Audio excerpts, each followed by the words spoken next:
Hey you guys, it's Peter, and I'm back! Of course I'm back, I'm not going anywhere! Boost! Peekaboo. I see you because I'm YouTube! I'm YouTube! I'm YouTube famous now! Boost! Available in 2021. Shimmy Shimmy. The album! Dad. F. Hey little thing, let me light your candle, cause I'm mama who rock on, gold dust woman. Boost! How are you guys doing today? Happy Tuesday. Are you having a fantastic week? In Indianapolis, we are having beautiful weather this week. So I'm filming some videos and So this video has to be approved for a sponsorship. So this is Tuesday that I'm filming it, but I don't know what day of the week it will go up. But in Indianapolis today, it is absolutely beautiful outside. I am filming a few videos and then I'm gonna go up to the pool and hang out. So anyway, before I get into this video, I wanna say a very, very, very special thank you to Skillshare for sponsoring yet another video on my channel. And y'all, I am so in love with Skillshare. Like, it's just such the coolest thing in the entire world. So if you don't know what Skillshare is, and so many of you have reached out to me and said, thank you, Peter, for the free trial of Skillshare, and I've had so much fun with it, and on and on and on. So let me tell you what Skillshare is if you don't know, okay? Okay. Skillshare is an online learning community that has, like, all of these fun classes, not like college classes, like, you don't get credit for this.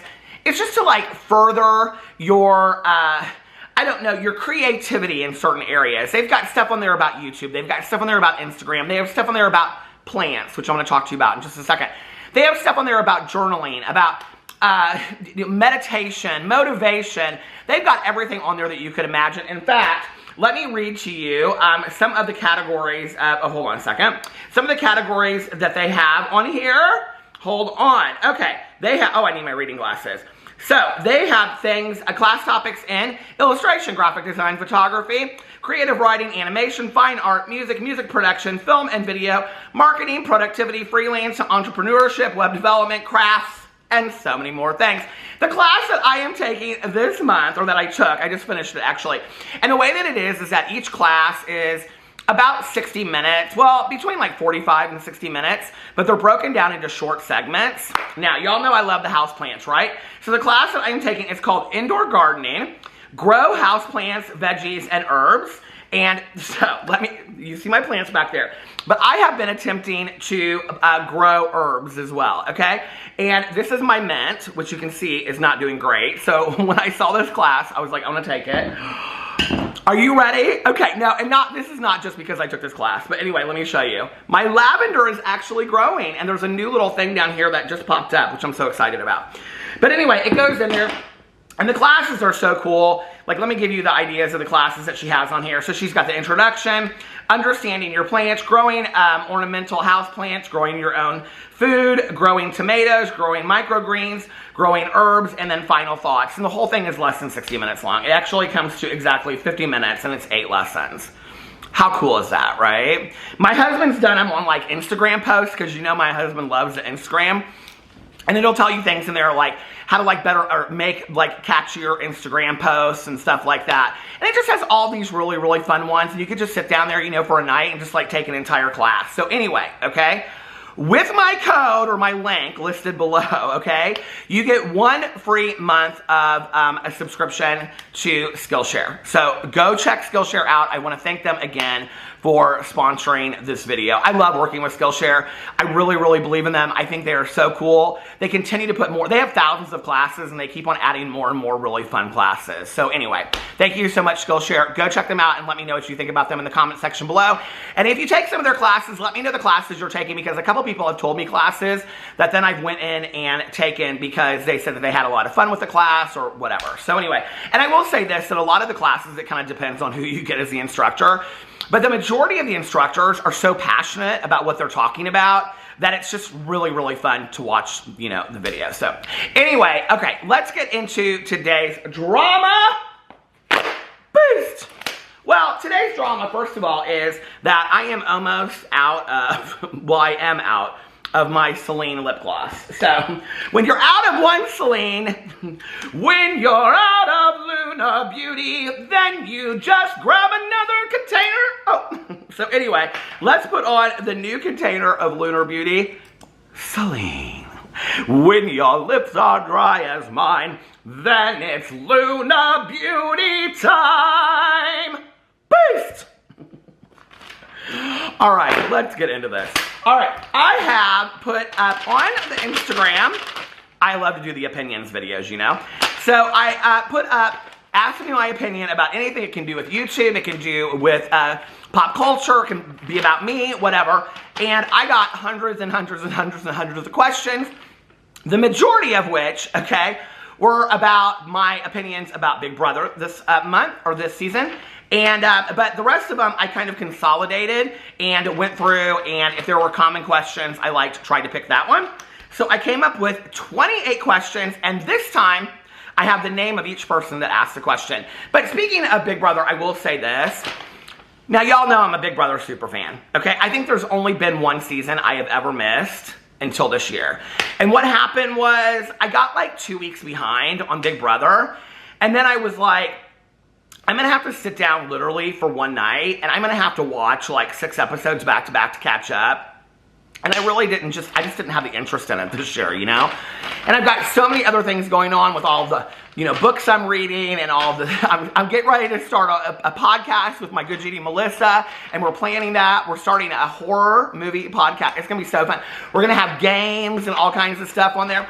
So the setup, okay, it's like a famous TV show. I won't say which one. That is a personal favorite of Melissa and I's, especially the Halloween editions. But anyway, you know, I've got all this stuff going on, and it's hard enough for me to sit down and watch one show at a time, you know? I just finished Legendary Season 2, which I absolutely loved, and I was very happy with the house that won, so congratulations to them. I don't want to ruin it for anybody.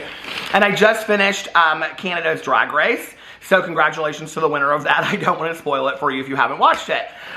So it's just like I'm watching things a little bit at a time. So for me to keep up with Big Brother this summer, I just can't do it. So anyway, all right, let's get into the questions. The first question comes from Miss Carissa. And Miss Carissa asked, what is your opinion on how the beauty community can better its reputation and make a comeback? Well, I think it's interesting. You know, I think when we talk about the beauty community, and I think in the way that Carissa is talking about it, I think she's probably referencing the 5 or 6 beauty gurus that we talk about. And you know, that was really, to my understanding, or my belief, that was really a phenomenon that happened on YouTube, you know, where we started watching these people, you know, intermingle and become friends with each other. And it was really like watching the Real Housewives of the beauty community to some degree, you know? And you had your players that were on there every week, like Jeffree Star and Manny and Laura and Jaclyn. And then you kind of had your, you know, side characters, like, you know, the housewives that came in every once in a while, like Nikki Tutorials and Bretman Rock and things like that. But, you know, Nikita Dragon and Gabriel Zamora. And, but, you know, like, that's kind of how it was to watch all of that. And it was very entertaining for a while. And then it got super toxic.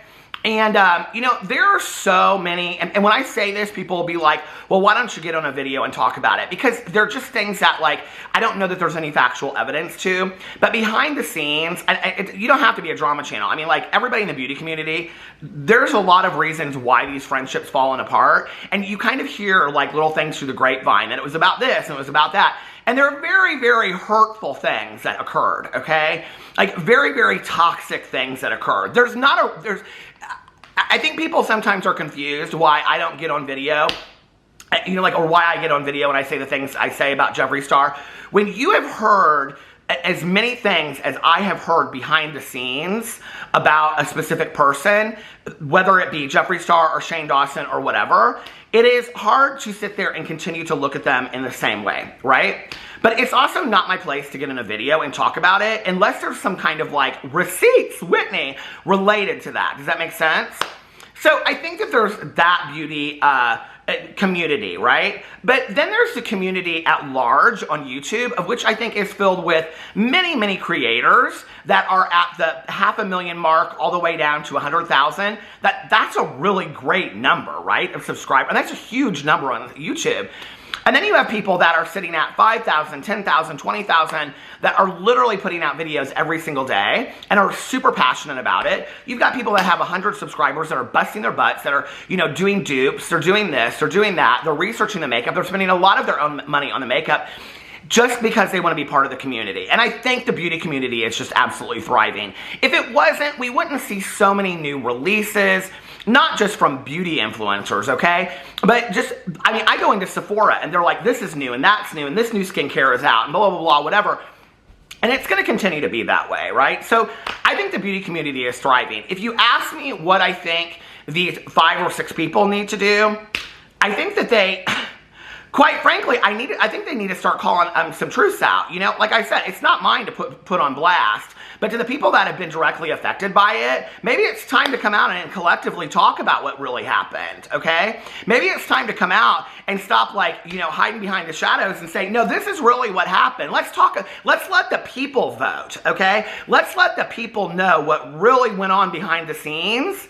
And then let's let them vote, right? But I think that there's so many people that are really just afraid to do that. I think the other thing is that each of them can take, accountability and responsibility for their own actions of things that have happened and then, correct that moving forward. And I say that a lot in my videos. I don't know. I think a lot of people, in all honesty, if we were really, if they were really honest with themselves, are kind of attracted to the craziness, the chaos, and the toxicity that goes on in the beauty community. It's kind of like, there was a lot of fun in watching the cattiness that went on. And I think that sometimes people forget about that, right? Drama channels didn't just blow up out of nowhere, okay? It was because people were interested in that.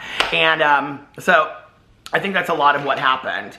Okay, Shelly asked me, what is my favorite thriller? Well, I don't know if you're asking me like my favorite movie thriller or my favorite book thriller. My favorite book thriller of the moment would be, and the book that I would recommend to everybody for a thriller summer read, would be Final Girl Support Group by Grady Hendrix, one of my favorite authors in the entire world.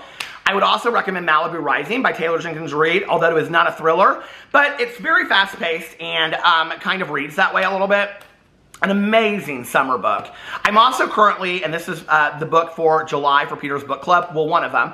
I'm reading People We Meet on Vacation, and I'm almost done with it by Emily Henry. Fantastic. It's fantastic. It's very much like a rom-com. It reminds me of the Julia Roberts, what's his face? I can't think of his name, but you guys know, that the English guy back in the day that did the movies together. It reminds me of one of those. My favorite movie thriller, I don't know, I love the Die Hards. I love Die Hard 2, the one that takes place in New York City at Christmas. Well, they all take place at Christmas time. Oh, no, the third one didn't, I don't think. I'm kind of a sucker for that. I watched Independence Day this weekend. I love that movie. I don't know, I love all kinds of thrillers. Well, of course, horror movies. Halloween's my favorite. Shelly also asked me, what do I think about the Tana and Trisha podcast coming out? I think, is it already out or has it been filmed and it's coming out? I saw Tana post something about her podcast and reception she got about it last night. I'll listen to it because obviously why wouldn't I, as a drama channel? I don't really have much interest in anything that Tana Mongeau does. I don't think Tana Mongeau's talented. I really think Tana Mongeau is a phenomenon that got lucky on YouTube.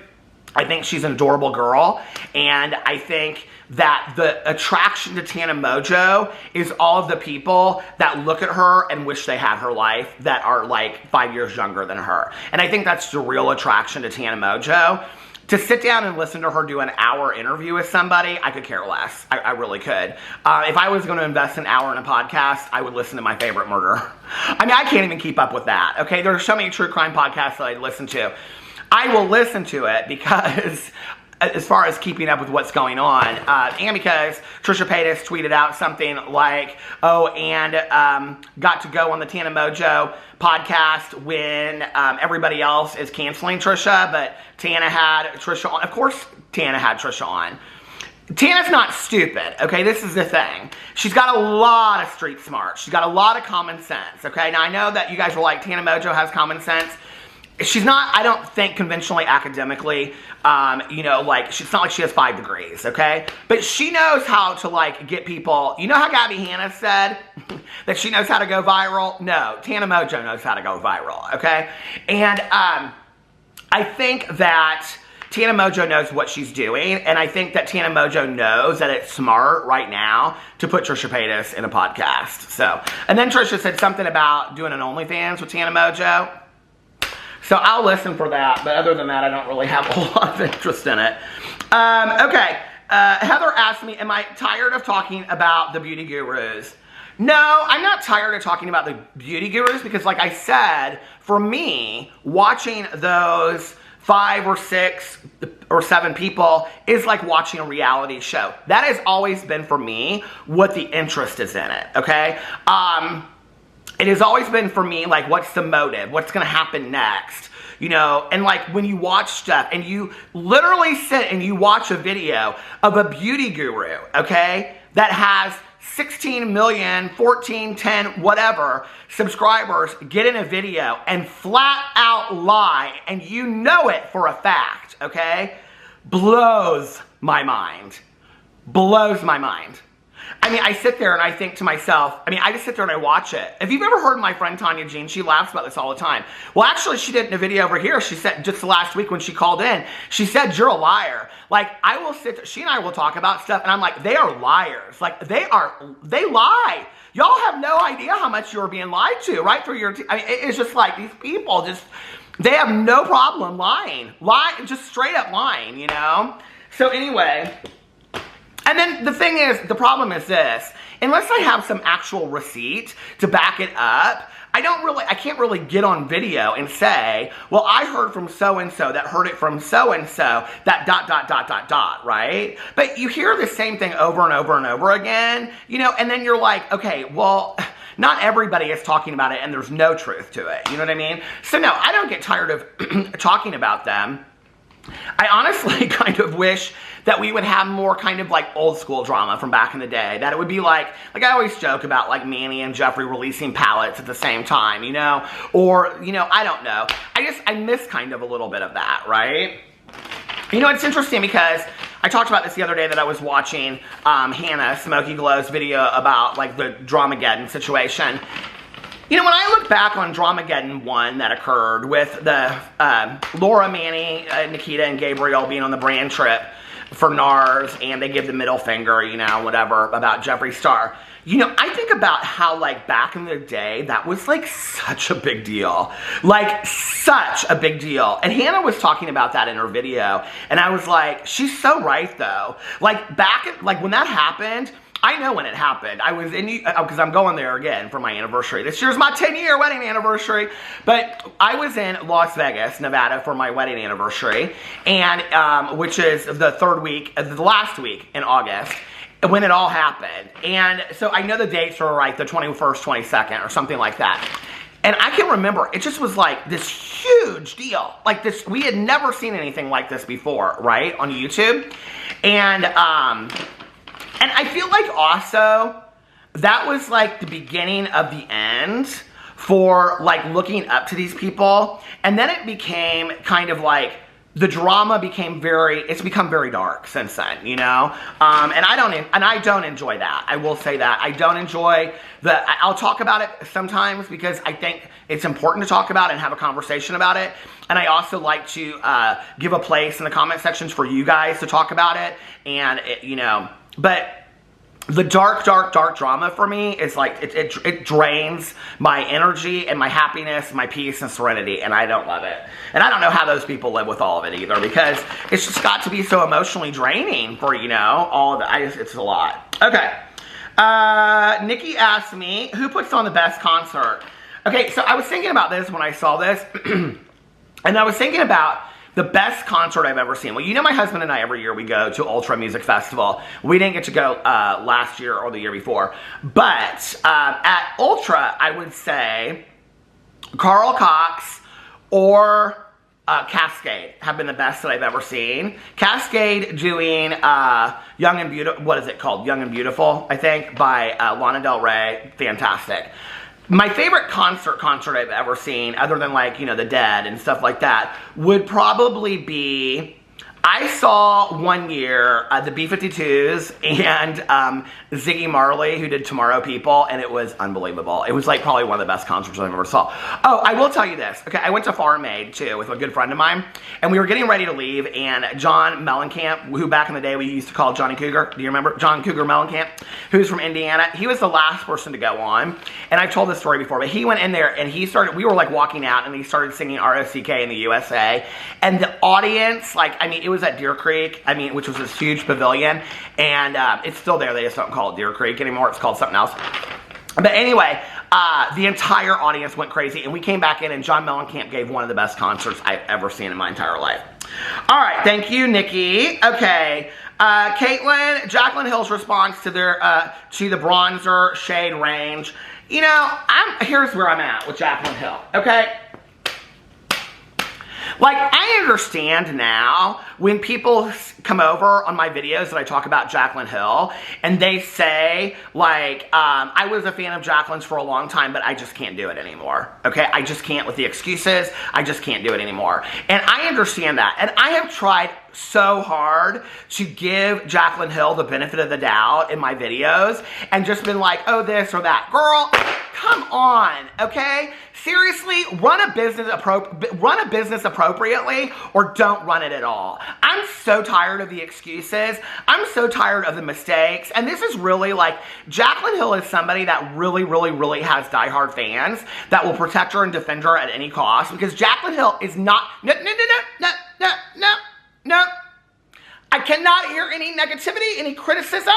If you do not put it in a compliment sandwich and take out the critical part, I can't hear it, because I call that hate and bullying, and she has trained her people to believe this, okay? So you can't give Jaclyn Hill any criticism.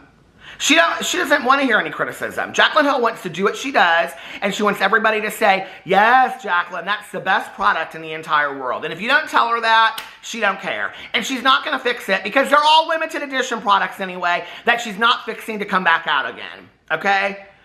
It's a one and done, and she puts it out, and she doesn't listen to what anybody else thinks, and it's just a moneymaker to her. I don't really think Jaclyn Hill cares that much about makeup. I don't.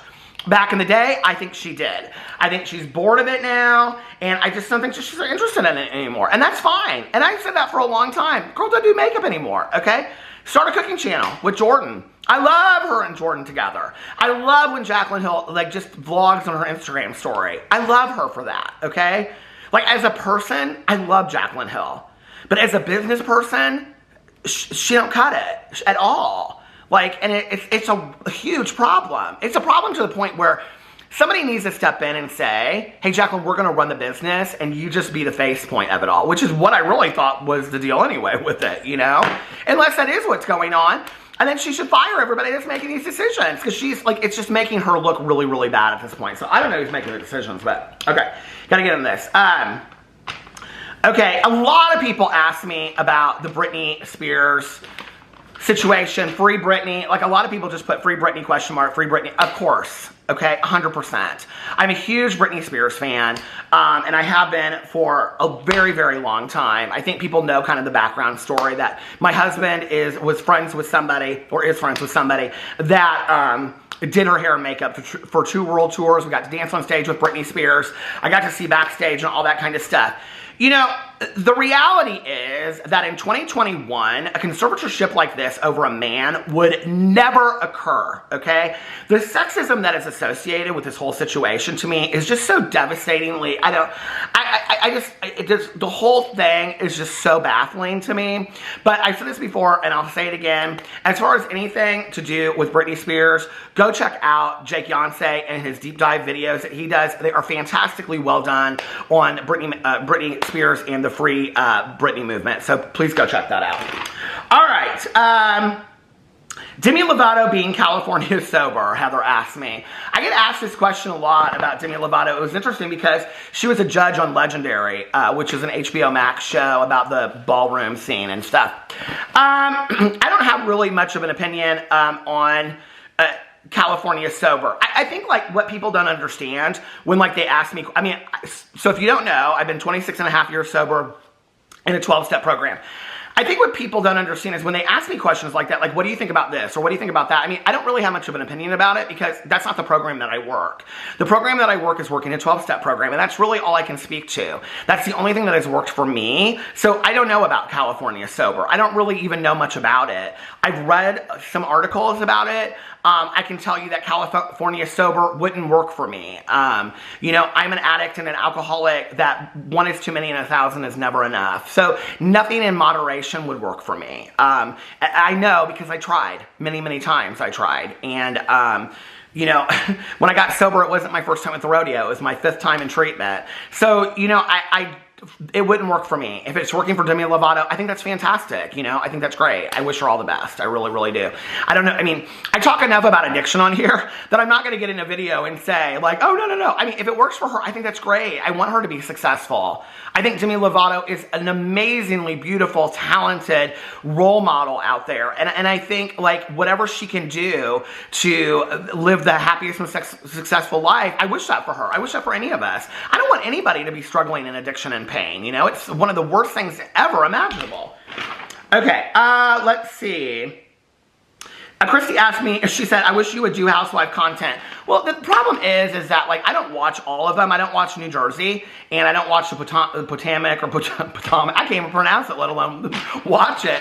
And, but, you know, like, I don't know the history. Like, Tanya and I will get in the car, and she'll be like, oh, Erica this, and whatever, and I'll be like, oh, well, but what about this? And she's like, well, if you watch 5 seasons back when this was said about so-and-so, and I'm like, I mean, Tanya has watched every episode since it ever started. And so, like, I don't know that much to get on here and do content. And I don't want to get in a video and say something wrong and then people be like, you don't know the housewife. You know what I mean? So, okay. Sawyer asked me, I love the name Sawyer, by the way, favorite book series ever. Well, my favorite book series ever is the Misfortune series by Jana DeLeon.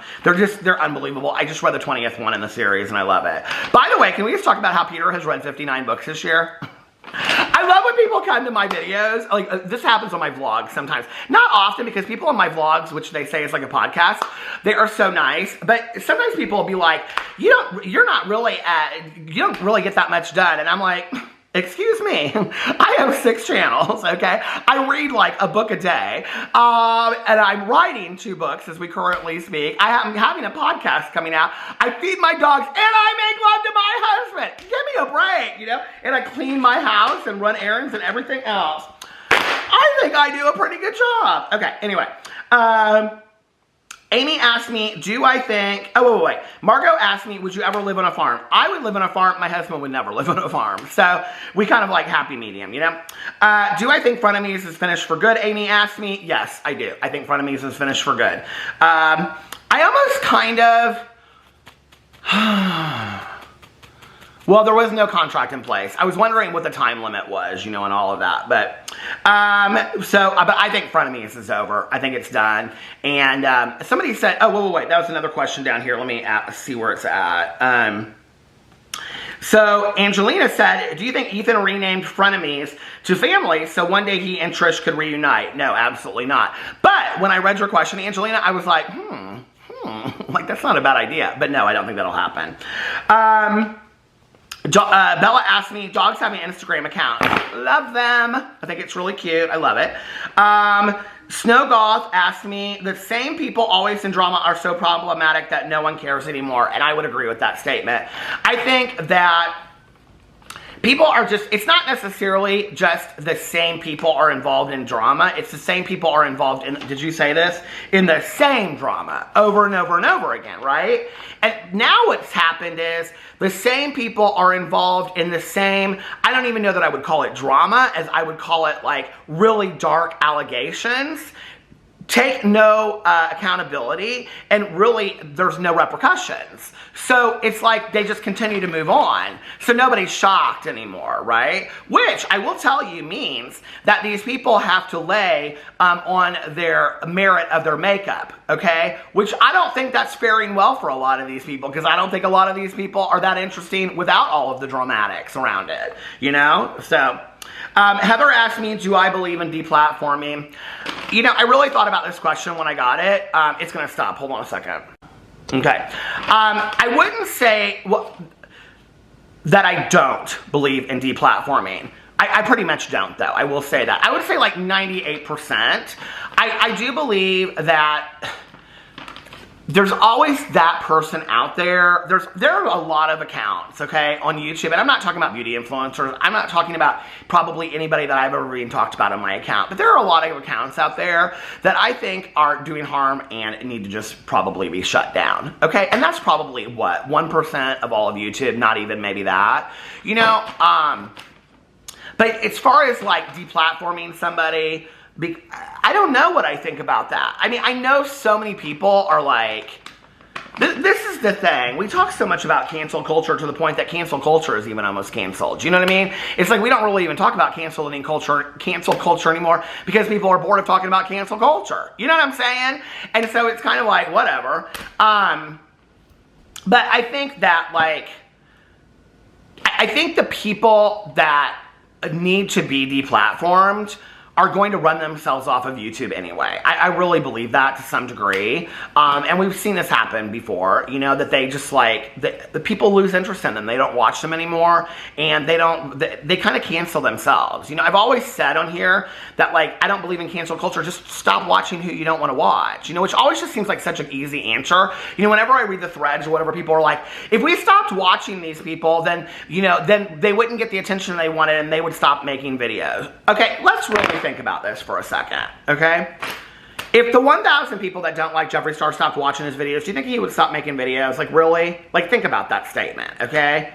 No, people are still going to be out there talking about him and watching him and all that kind of stuff, so you better bet I'm going to be over here still commenting on... Ow! Damn it! I'm going to be over here still commenting on Jeffree Star. I am, okay? And I don't think that Peter Monn doing a video about Jeffree Star, okay, talking about his new Pee on Me palette, is going to really drive his attention-seeking needs through the roof that he's going to continue to make videos for this little old person over here, okay? I just don't think that. But I think, you know, deplatforming is like a really big deal. Like, I don't know, that would have to be... It would have to be where the person is using their platform to endanger others. And then, yes, I would agree with that. 100%. Okay, let's see. Jeffree Star's new palette and video. This is from Pinnell. I talked about that yesterday. What is your Taco Bell order? Oh, God, you would ask me this. I just got it last night. My Taco Bell order is a Nachos Grande vegetarian with a root beer and a cheesy rice and bean burrito, and sometimes a bean burrito with lots and lots of hot sauce. Okay. My husband likes fire sauce, so. Okay. Have you ever been with a woman? Asked Jilly. No, Jilly, I haven't. I'm a golden star. Anyway, surprising, I'm sure. Do you have any... A golden star means you're a gay man that's never been with a woman. Okay. Do you have any thoughts on self-published books versus traditionally published by Sasha? I think it's harder to get into bookstores if you're not traditionally well, you can't get into bookstores, really, if you're not traditionally published. Bookstores like Barnes & Noble and stuff like that. But those bookstores are kind of fading anyway. I think, like, you know, it's interesting because a lot of the authors that I have read recently are self-published authors that I absolutely love, you know? So, I don't know. I have just as much mad respect for both of them. I think it's equally hard, or I think it's equally as hard, but in different ways. I think to get an agent to, like, you know, and have them, like, you know, feed your book out to a publishing company and get it bought and all that kind of stuff is really, really difficult. I can tell you today, in 2021, if my book was being published today, I would 100% self-publish it. I would not go through traditional publishing. Even if a publishing company came to me and they said that they would publish it, I would not do it. They take way too much of your money. It is not worth it to the author. Authors are dying out there because they're not making any money unless you're on the level of Danielle Steele and James Patterson. They're just not making any money anymore. Even if they have a bestseller, they're not making any money anymore, right? And they have to go on all these tours from city to city and stay in, you know, like these little hotels and then sign books all day in Barnes. No, who'd want to do all that? It sounds romantical when you see it in a movie. No, the hustle of selling your own damn books in a Barnes & Noble in the back by the coffee shop. Listen, writers are rock stars and we should treat them as such. Okay. So anyway, that's what I think. Tracy asked me about Big Brother. I already talked about that. Okay, Olivia said the drama lately is getting too serious. We need some funny Peter rant videos, aka Census Rant. They're coming. Honest thoughts on Nikocado Avocado. His channel is so worrisome, said Alani. You know, I talked about this a little bit on my vlog the other night, and people were like, who is he talking about? Because I said people that compromise their health at the expense of views and subscribers. And this may upset a few people, okay? I don't really care at this point. I think it needs to be said. I am not willing to watch or endorse anybody that is willing to harm their health at the expense of getting more views and subscribers. And yes, to me, I would say that means Amberlynn Reed, that means Nikocado Avocado, and those people. It doesn't mean that I don't like them. It doesn't mean that I don't think that they're perfectly nice people. It just means to me, I am not willing to enable that where that person is making money off of physically hurting them their health. I can't do that. I just can't. I can't sit there and be part of that. So, okay, let's see. Chris asked me my opinion on tofu. This is almost over. Chris asked me my opinion on tofu. Hate it. I think it's so disgusting. It's gross. I'm a vegetarian, but I don't like tofu. I don't like tofu. Alex asked me, and this is not my husband, but she asked me my favorite Schitt's Creek character. You know, I was thinking about this. It's so hard. It's so funny because Alex, my husband, he was like last night when we were on the way home, he was like watching he watches clips of Schitt's Creek. My husband loves Schitt's Creek. And it was the part where they asked David to play in the baseball game.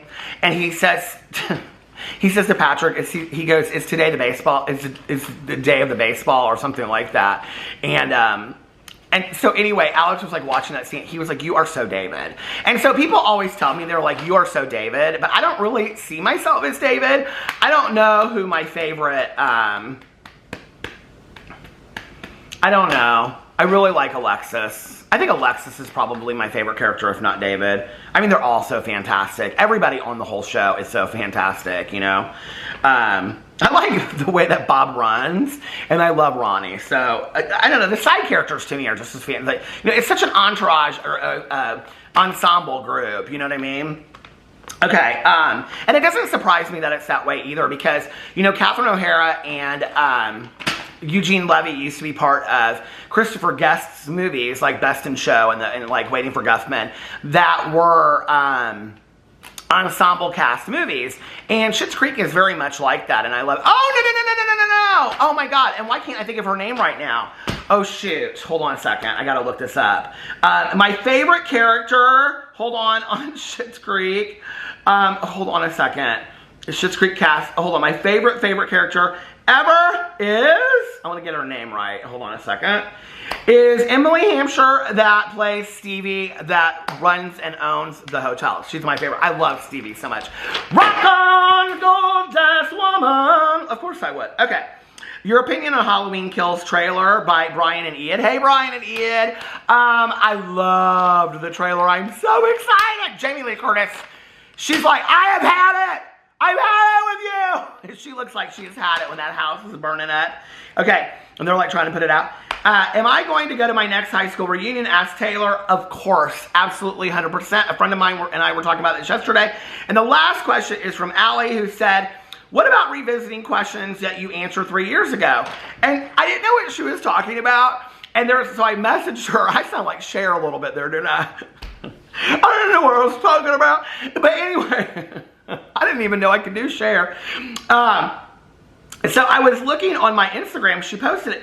There's an area on my Instagram that says questions on here, okay? And they're literally from 3 years ago. These questions, there's like, I just one night like answer all these questions. And one of the questions is like, if you could like do a collab with anybody, who would it be? And it's like Shane Dawson, Jeffree Star, Trisha Paytas. I was like, oh my God. I was like, so I think I'm gonna go back and revisit those questions and answer them today. What do you think? Should I do that for a video? If you want to see that in a video, let me know in the comment section below. Don't forget to go check out Skillshare for 1 month free. You won't regret it. They're awesome. And if you do it, let me know. Use the link below. I love you guys, and I will see you in my next video. Bye.